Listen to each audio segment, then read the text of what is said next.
Picture a library in the Vatican basement. The year is 1947. A courier has just arrived from Egypt carrying fragments of papyrus wrapped in linen. The documents were discovered by a farmer digging near a cliff. The Vatican officials unwrap them carefully, and as they begin to read, the temperature in the room seems to drop. Because written on these pages is something they thought had been erased forever.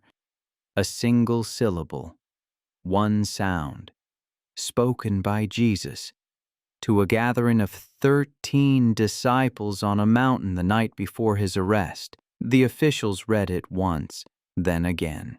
Their hands begin to shake, not from fear but from recognition, because this sound, this single vibrational utterance, had the power to dissolve the entire structure they had spent 2 millennia building. Within hours, the fragments are locked in a vault 17 levels beneath the public archives. The kind of vault that does not appear on any official map. The kind of vault where documents go to never be seen again. But here is what they did not understand. You cannot erase a frequency.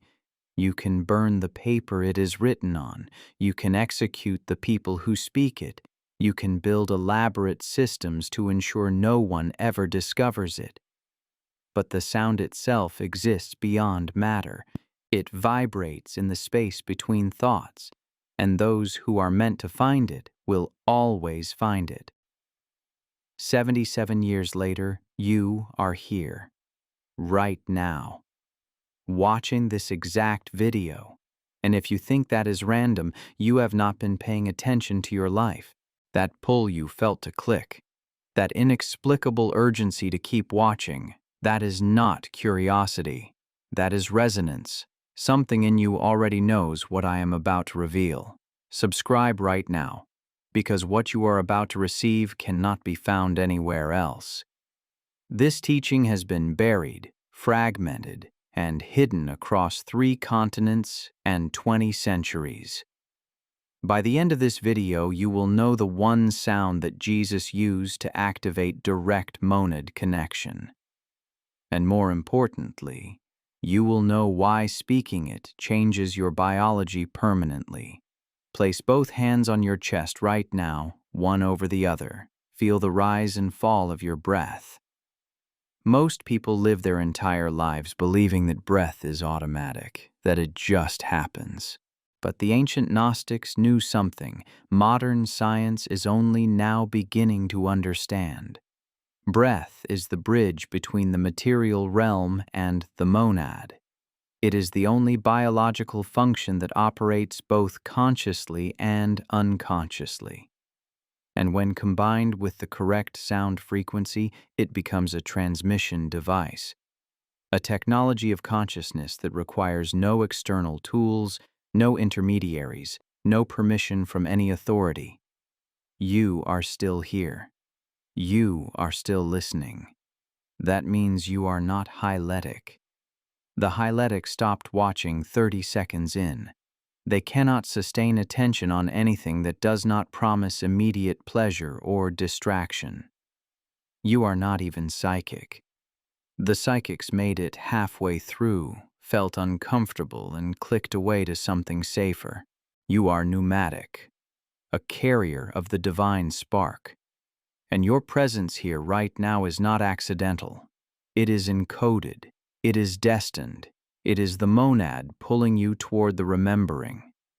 Let me tell you what they do not teach in churches. The Gospel of Thomas, verse 15.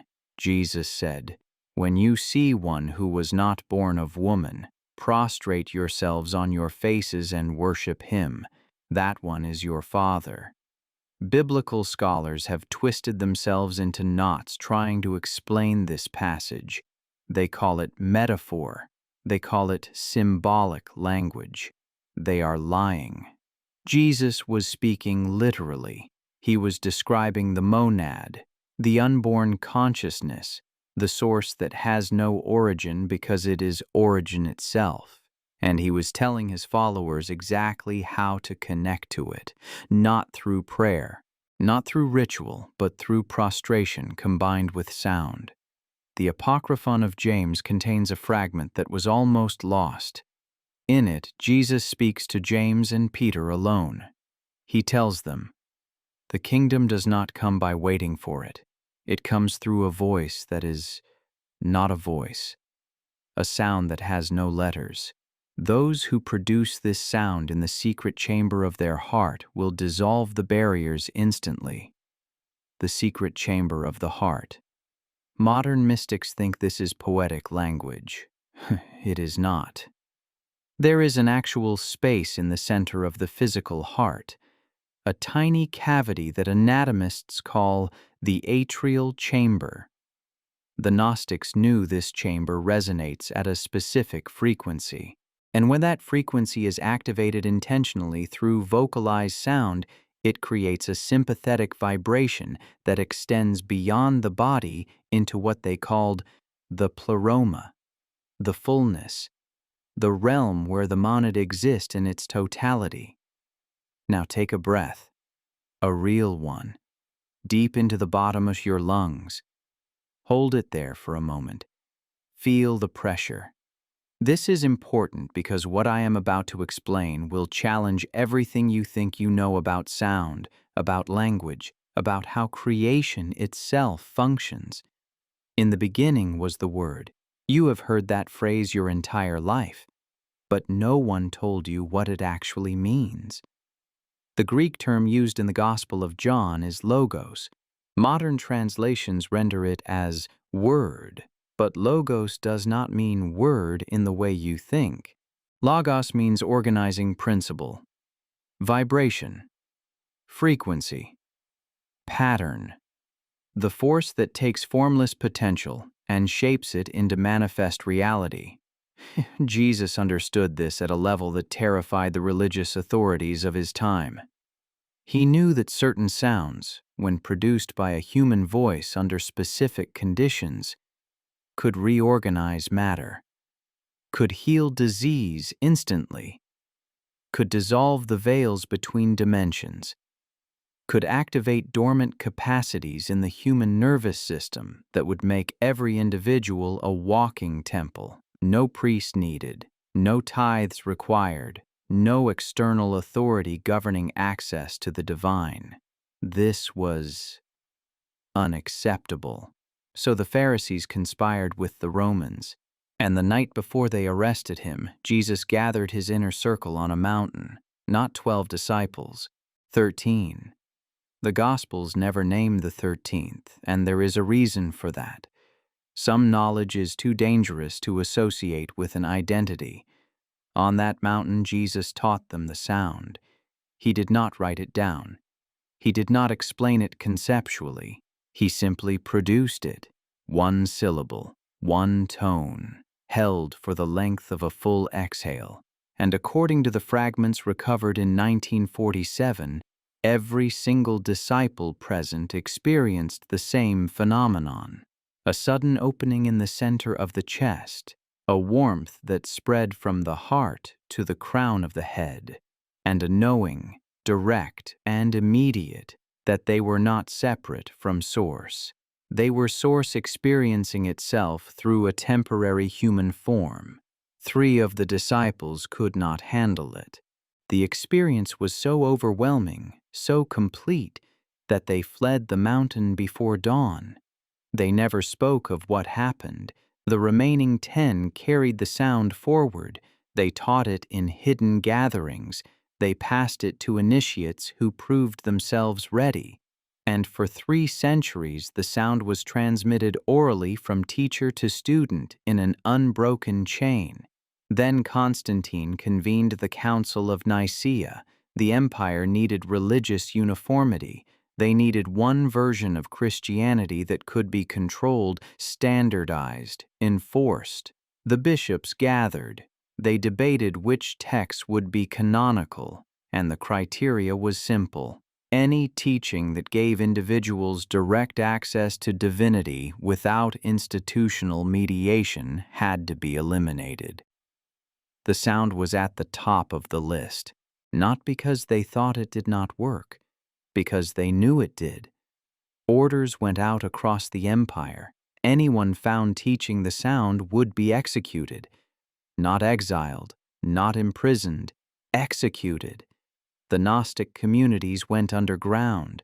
They buried their texts in caves and deserts, hoping future generations would be ready for what their own time could not accept. 1,600 years passed.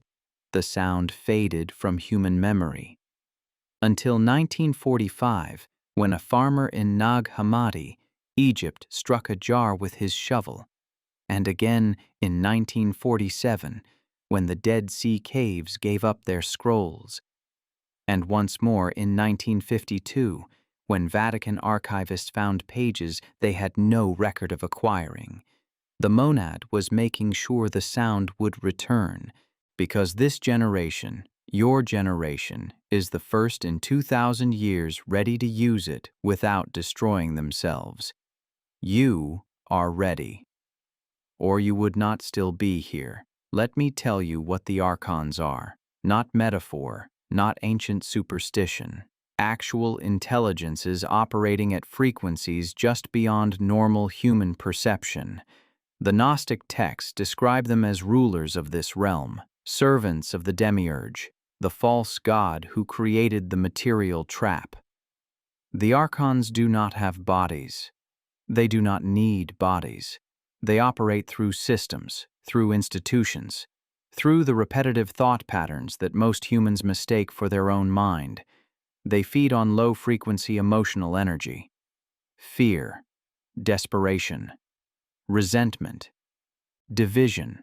Every structure designed to generate these emotions serves the Archons whether the humans running those structures know it or not. But here is what the Gnostics discovered. The Archons cannot perceive anything vibrating above a certain frequency threshold. When you exist in fear, you are visible to them, accessible to them, influenced by them. But when you activate the monad frequency, when you produce the sound that Jesus taught, you rise above their perceptual range. You become invisible to their interference. And more than that, you begin to see them. Not with physical eyes, but with the vision that emerges when the secret chamber of the heart opens. You see the patterns, the predictable ways they manipulate, the transparent methods they use to keep humanity locked in the lower frequencies. And once you see, you cannot be controlled. This is why the sound was erased, not to protect you, to protect the system. Right now, place your right hand on your heart and your left hand on your belly. This creates a circuit. Feel the warmth beginning to build between your palms and your body. This is not imagination. This is your bioelectric field responding to focused intention. The human body is not solid. Modern physics confirms what the Gnostics knew. You are a frequency pattern held in temporary coherence, and frequency can be changed instantly through sound. The Pistis Sophia records a teaching that scholars have never understood. Jesus describes a moment when Sophia, divine wisdom, fell from the pleroma into the lower realms, lost, separated from source, unable to find her way back. And in her desperation, she produced a sound. Not a word, not a prayer, a vibrational cry that came from the deepest part of her being. The text says, "And the sound she made was without letters, without language, and yet it contained all meaning." The moment she produced this sound, a beam of light descended from the monad, not to rescue her, but to remind her what she was. And in that remembering, she ascended instantly. She did not climb. She did not gradually purify herself. She spoke the sound and dissolved the illusion of separation immediately. This story is not mythology, it is instruction.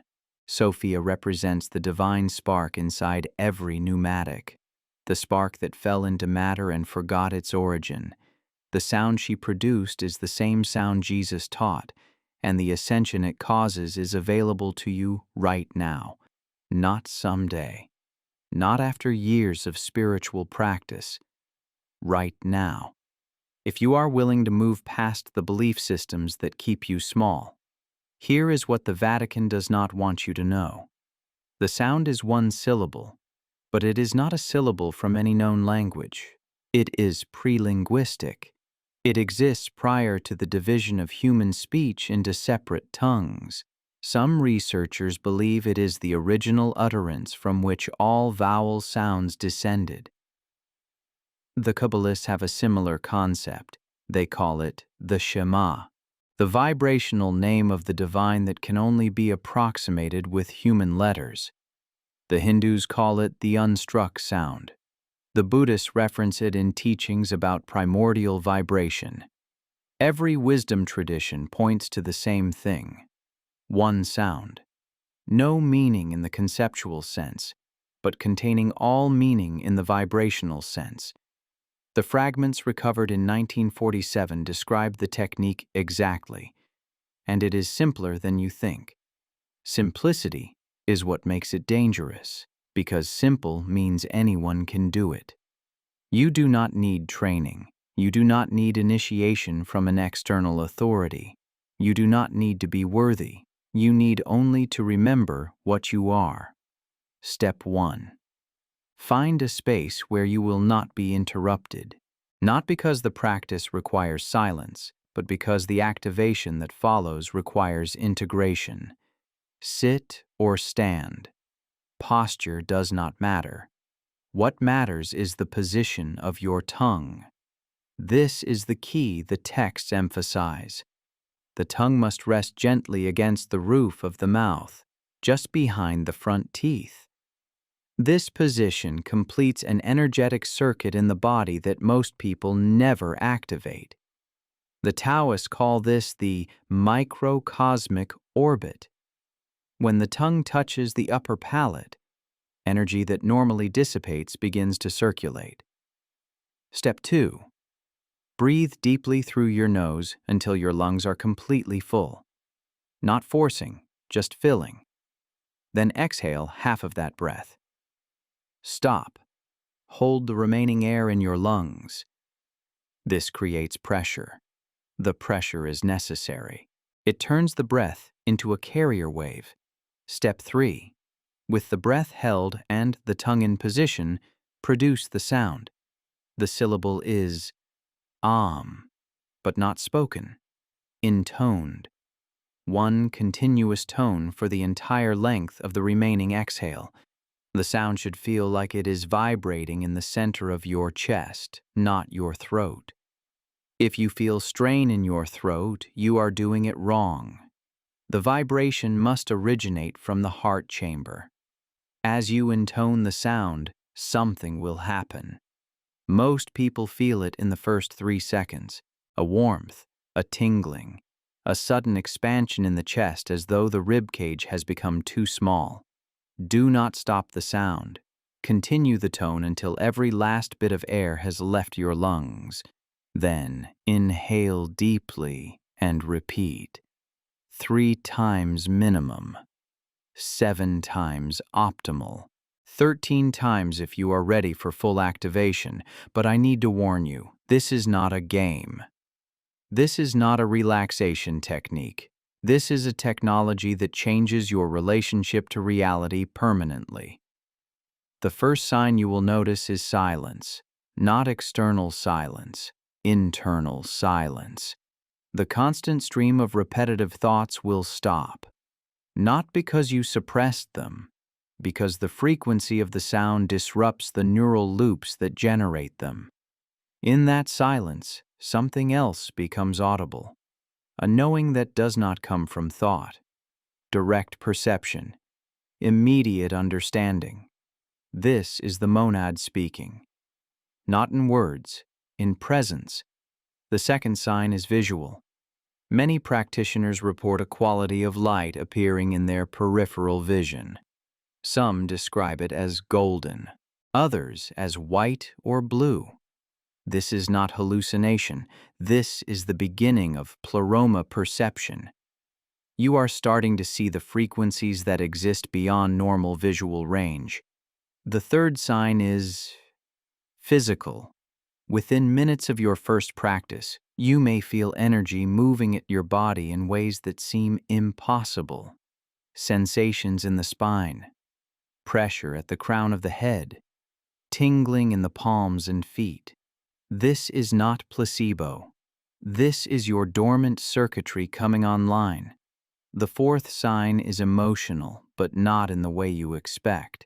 You may feel sudden grief, not because anything is wrong, because you are feeling the weight of how long you have been separated from Source. Tears may come. Let them. They are part of the release. And the fifth sign is the most important. Synchronicity will explode. Within hours of your first practice, expect reality to begin rearranging itself around you. People will contact you with exactly what you need. Information will appear without searching. Obstacles that seemed permanent will dissolve. This is not magic. This is physics. When you activate the monad frequency, you align with the organizing principle of reality itself, and reality responds. But here is what you must understand. The Archons will notice. The moment you begin this practice, resistance will come. Not from outside, but from your own mind. Thoughts will appear that feel like doubt. Thoughts that tell you this is foolish. Thoughts that urge you to stop before something bad happens. These thoughts are not yours. They are intrusions. Frequency disruptions designed to keep you from accessing what you are.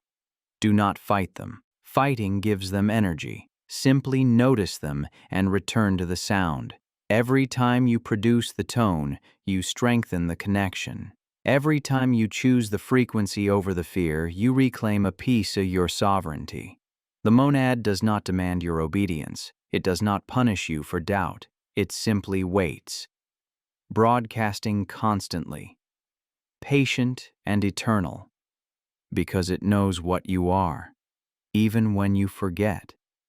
Jesus did not teach this sound to everyone. He taught it to those who had the circuitry to receive it. The pneumatics, the elect, the one who came into this realm carrying a specific mission. To remember first, then to remind others, you are one of them, or you would not have made it this far. Let me tell you what happens after activation. The first 24 hours are the most intense. Your system is recalibrating. You may feel exhausted or wildly energized. You may need to sleep for 12 hours or find yourself unable to sleep at all.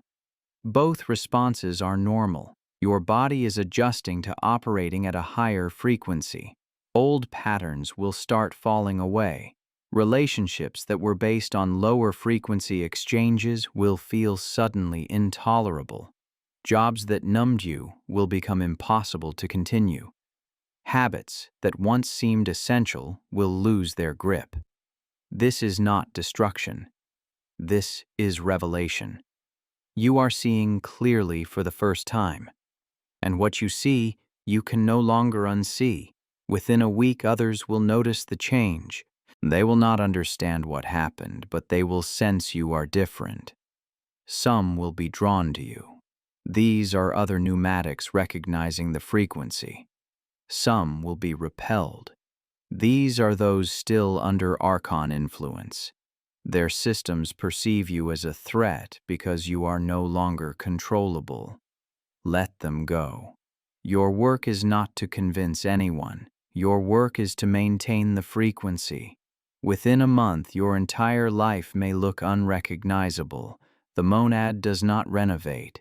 It reveals. It shows you what was always true but hidden under layers of conditioning, compromise, and fear. And once you see the truth, you cannot go back to the lie, even if you wanted to. The teaching says that Jesus performed this activation with his disciples, and within days they were healing the sick. Casting out demons, which is Gnostic language for clearing Archon interference. Speaking in tongues, which means accessing non-linear forms of knowing and communication. They were not given these abilities, they remembered them, because every pneumatic carries these capacities dormant in their system, waiting for activation. You have been walking around with a toolkit you did not know you had. The sound is the key that opens it.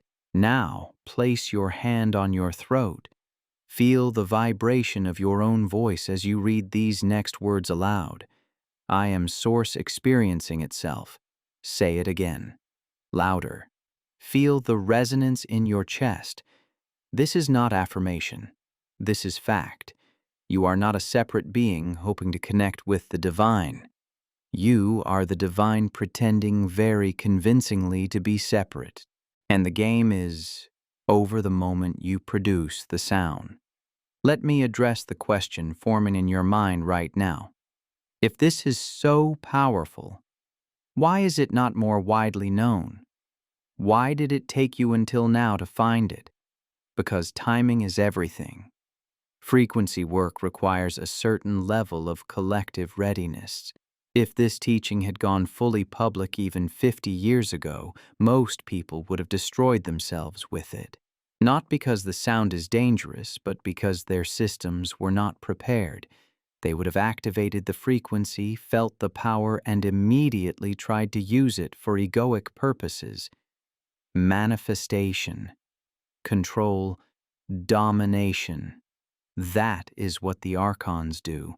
And humans vibrating at Archon frequencies would have simply replicated Archon behavior with spiritual tools. Disaster.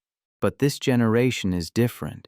You grew up in a world so saturated with lies that you learned to detect them. You were raised in systems so obviously broken that you stopped believing in authority. You were force-fed propaganda so transparent that you developed discernment. The chaos of this time was not accidental, it was preparation. The Archons thought they were tightening control. What they actually did was create the conditions for mass awakening. And now the sound is returning, not to a select few hiding in caves, but to thousands, then millions of pneumatics simultaneously. This is what the Archons never anticipated. They thought if they could erase the teaching, they could prevent the activation. They did not understand that the teaching is not in books. It is encoded in your DNA. You carry it. You always have. The external teaching is just a reminder. There is one final thing you need to understand before you take that step, and it is the part that almost never gets spoken aloud. Activation is not about gaining something new, it is about losing something old. When the sound begins to work, it does not add beliefs, powers, or identities. It strips them away. It removes the false scaffolding you built to survive in a world that trained you to forget yourself. This is why so many teachings stop short of the real instruction. They promise comfort, abundance, peace, improvement. The sound offers none of that. It offers truth. And truth is destabilizing before it is liberating. When the frequency locks in, the masks fall. The persona you use to navigate society loosens. The stories you tell yourself about who you are and what you deserve begin to dissolve. You may feel briefly unanchored, as if the ground beneath your life has shifted. That sensation is not danger. It is honesty. You are no longer standing on inherited beliefs, borrowed identities, or unconscious agreements. You are standing in direct contact with Source, and Source does not negotiate with illusion. This is why the teaching was hidden. Not because humanity was weak, but because most were unwilling to let go of the lie. If you have stayed with me this long, it means you are already tired of pretending. You are tired of carrying a life that never quite fit. You are tired of shrinking your perception to make others comfortable. You are tired of sensing there is more and being told to ignore it. The sound does not force awakening. It simply removes the dampener. What happens next is up to you. You can turn away and rebuild the old structures, or you can let them fall and discover what remains when nothing false is left. That remaining presence is not empty. It is vast. It is intelligent. It is familiar in a way nothing else has ever been. And once you touch it, even briefly, you will understand why forgetting was never permanent, only delayed. If you are ready to perform the activation, do not wait.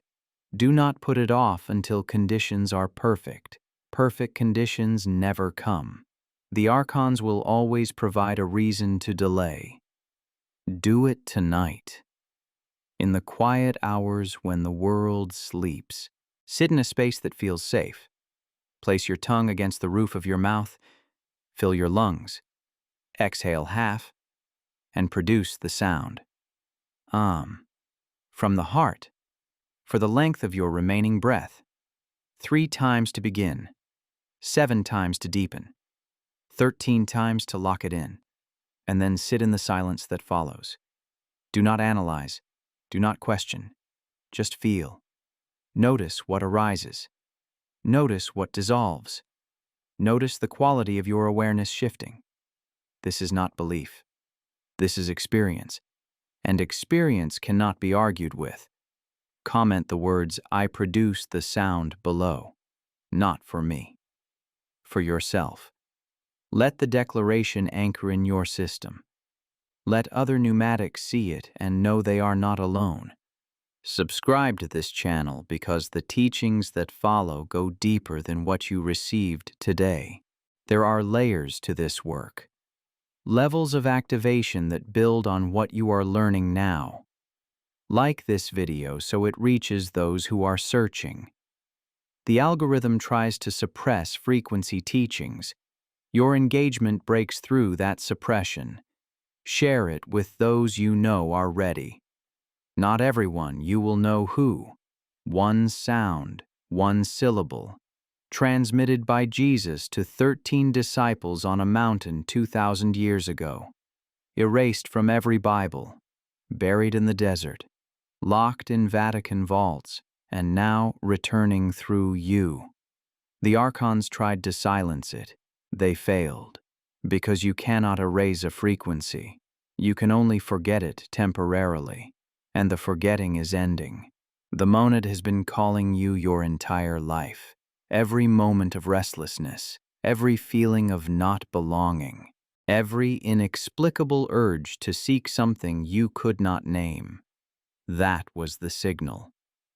And tonight, you answer. Produce the sound. Activate the monad. And step into what you have always been.